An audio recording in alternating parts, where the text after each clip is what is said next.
I had never stepped foot inside a courtroom before that day. The moment I did, my heart pounded so hard I thought it might burst. The heavy air smelled of polished wood and tension. I took my seat at the back, gripping my notepad so tightly, my knuckles turned white. The case had already started. A teenage boy, maybe 17 or 18, stood nervously beside his public defender. His name was Adam Carter. He looked small compared to the grand courtroom, but there was fire in his eyes. He was being charged with theft and assault. The prosecution claimed he had stolen from an elderly shopkeeper and pushed him to the ground, leaving the poor man with a fractured wrist. The evidence was stacked against him: security footage, witness statements. It seemed like an open and shut case. The judge, a stern-looking man with gray hair and a sharp gaze, sighed as he glanced over Adam's file. "You understand the severity of these charges, Mr. Carter?" he asked. Adam nodded, but then did something no one expected. He turned to his lawyer and whispered something. His lawyer hesitated, then sighed and stepped back. "Your Honor," Adam said, his voice trembling but determined, "I'd like to represent myself." A ripple of murmurs swept through the courtroom. The judge raised an eyebrow and chuckled. "You wish to act as your own defense? Son, this is not a school debate." Some of the people in the audience laughed. Even the prosecutor smirked. It was ridiculous, a teenager defending himself in a serious trial. But Adam didn't back down. "I know what I'm doing," he said firmly, "and I can prove I'm innocent." The judge shook his head, still amused. "Very well, you may proceed. But I warn you, this is not a game." I leaned forward in my seat, gripping the edge. Something about Adam's confidence intrigued me. He wasn't acting like a reckless kid. He was acting like someone who knew something the rest of us didn't. And as he began his defense, I had no idea I was about to witness something that would change everything. Adam took a deep breath, his fingers gripping the wooden podium. His hands trembled slightly, but his voice remained steady. "Your Honor, before I begin, may I ask the prosecution just one question?" The judge sighed but nodded. "Go ahead." Adam turned to the prosecutor, a sharp-suited man in his 40s who looked like he had won more cases than he could count. "You claim that I stole from Mr. Reynolds' store at exactly 8:42 p.m. last Friday. The security footage shows someone who looks like me, wearing a hoodie, running out of the store. Is that correct?" The prosecutor smirked, arms crossed. "That's correct." Adam nodded. "And Mr. Reynolds, the shopkeeper, identified me as the person who pushed him?" "Yes," the prosecutor replied. "He saw your face clearly before you ran. There's no doubt it was you." Adam looked around the courtroom, then asked, "If I was at the store at 8:42 p.m., then why was I on a live stream with over 100 people watching me at the exact same time?" A hush fell over the room. Even the judge's amusement faded as he leaned forward. "What did you just say?" Adam turned toward the defense table, where his public defender had left his backpack. He pulled out a laptop, opened it, and quickly navigated to a website. "I was live streaming a gaming session with my friends that night. The entire stream is saved.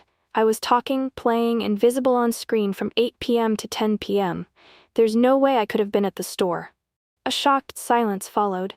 The prosecutor's confident expression faltered. Even the judge seemed taken aback. "Do you have proof?" the judge asked.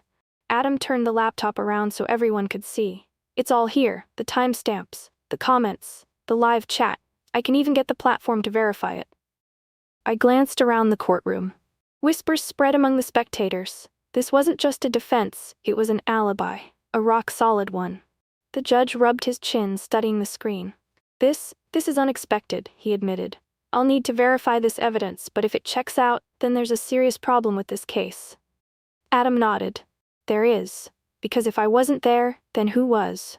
And just like that, the entire case flipped on its head. The courtroom was no longer amused.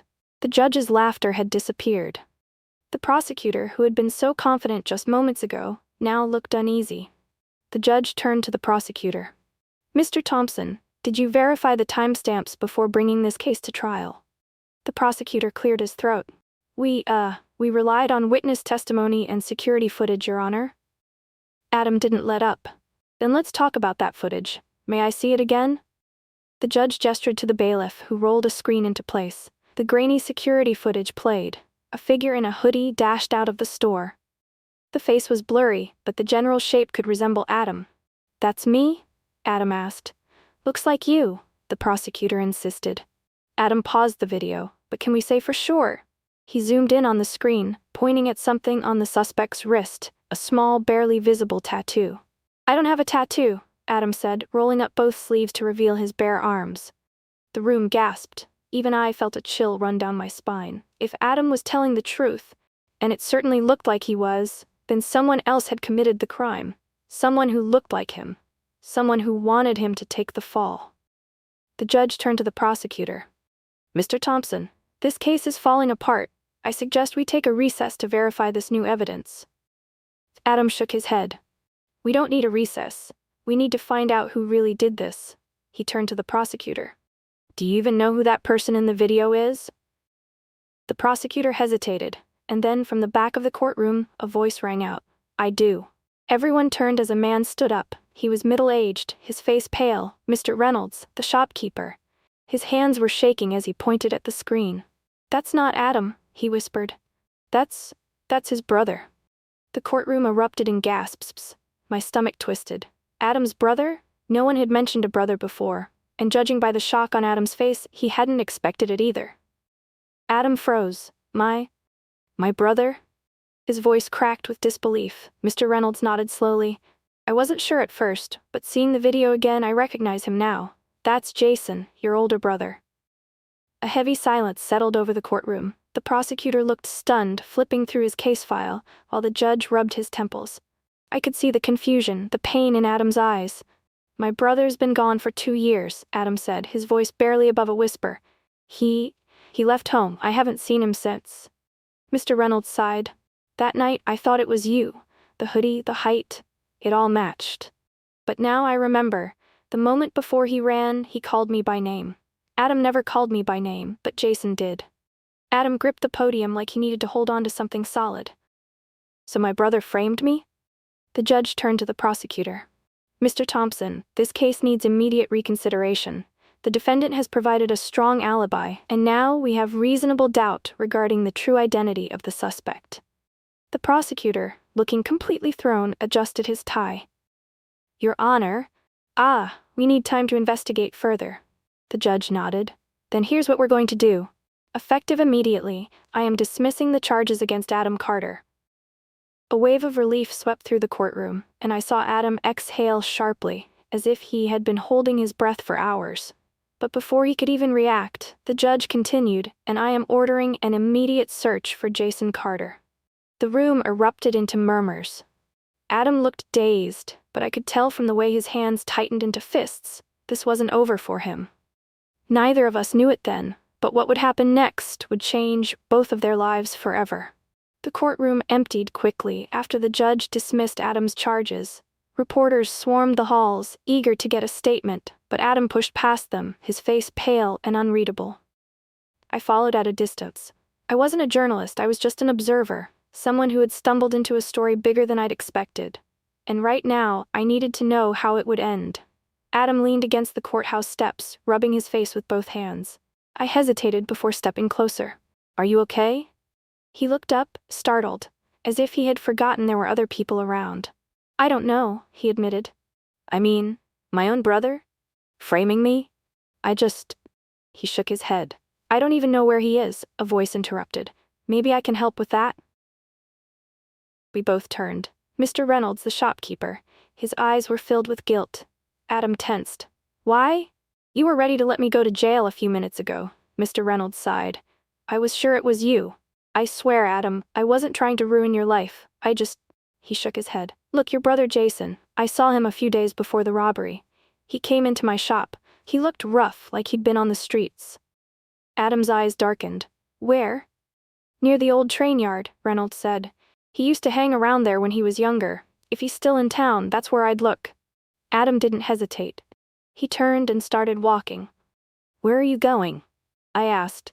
"To find him," he said. I hesitated for only a second before following him. Something told me this wasn't just about proving his innocence anymore. It was about facing the person who had betrayed him. And something in my gut told me this confrontation wouldn't be easy. The old train yard was exactly what I expected. rusted tracks, abandoned boxcars, and the eerie silence of a place long forgotten. The sun was setting, casting long shadows across the gravel.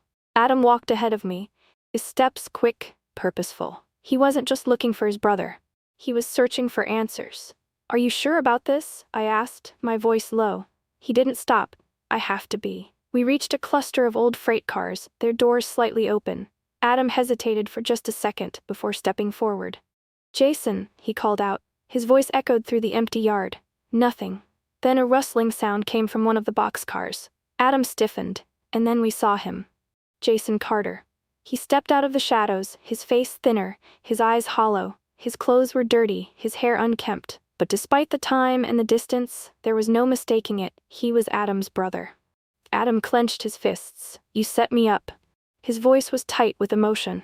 Jason exhaled, looking away. "You weren't supposed to get arrested." Adam's laugh was hollow. "Oh, really? Then what was supposed to happen, Jason?" Jason ran a hand through his messy hair, frustration written all over his face. "I needed money, all right? I thought if I wore your hoodie, if I ran fast enough, no one would think twice. But then that old man," he stopped, his jaw tightening. "It got messy." Adam shook his head in disbelief. "You let me take the fall.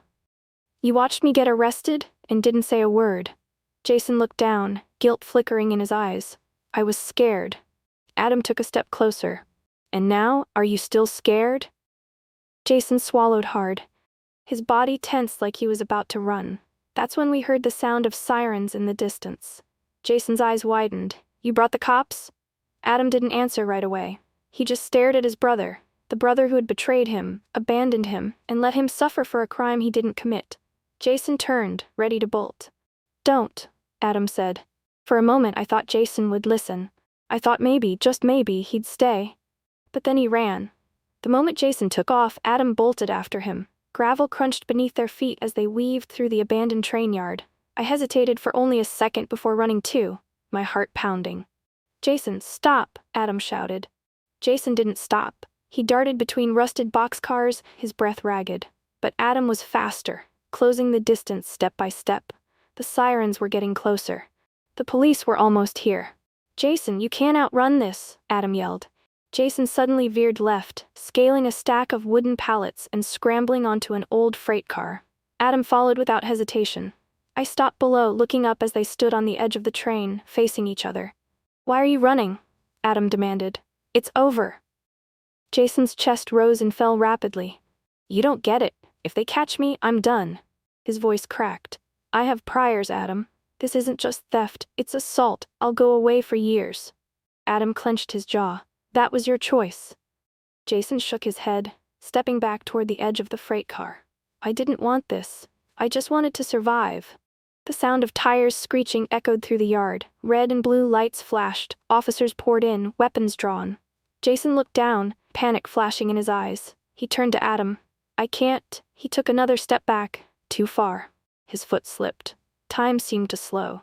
"Jason." Adam lunged forward, his hand shooting out, barely grabbing Jason's wrist before he fell. Jason dangled off the edge of the freight car, his legs kicking wildly over the rocky ground below. Adam gritted his teeth, tightening his grip. "Don't you dare let go." For the first time since I had met him, Jason's face wasn't filled with anger or defiance, it was fear. "Adam?" Jason gasped, his fingers scrambling to hold onto his brother. Adam didn't hesitate. He pulled with everything he had, dragging Jason back onto the train car. They collapsed onto the metal surface, breathing heavily. The police swarmed below. "Come down slowly, hands where we can see them." Jason sat up, looking at Adam, his expression unreadable. Adam exhaled, then did something that shocked me. He grabbed Jason's arm, helping him to his feet. "You're turning yourself in," Adam said. His voice was firm but not cruel. Jason hesitated. Then, slowly, he nodded. And just like that, the chase was over. Jason climbed down from the freight car with Adam beside him. The officers moved in, their hands hovering over their holsters, but Jason didn't resist. He raised his hands, surrendering. An officer cuffed him, reading him his rights, but Jason barely seemed to hear. His eyes stayed on Adam. "You didn't have to save me," Jason muttered. Adam's expression was unreadable. "Yeah, I did." Jason swallowed hard. For the first time, he looked like the scared older brother Adam had probably once admired. As the police led him toward the squad car, Adam followed. "Wait," he said to one of the officers. "Can I talk to him for a second?" The officer hesitated, then nodded. Adam turned to Jason. "I'm not bailing you out," he said firmly, "but I'll be there." Jason blinked. "What?" "I'll be there," Adam repeated. "At every hearing, every court date. I won't let you disappear again." Jason stared at him for a long moment.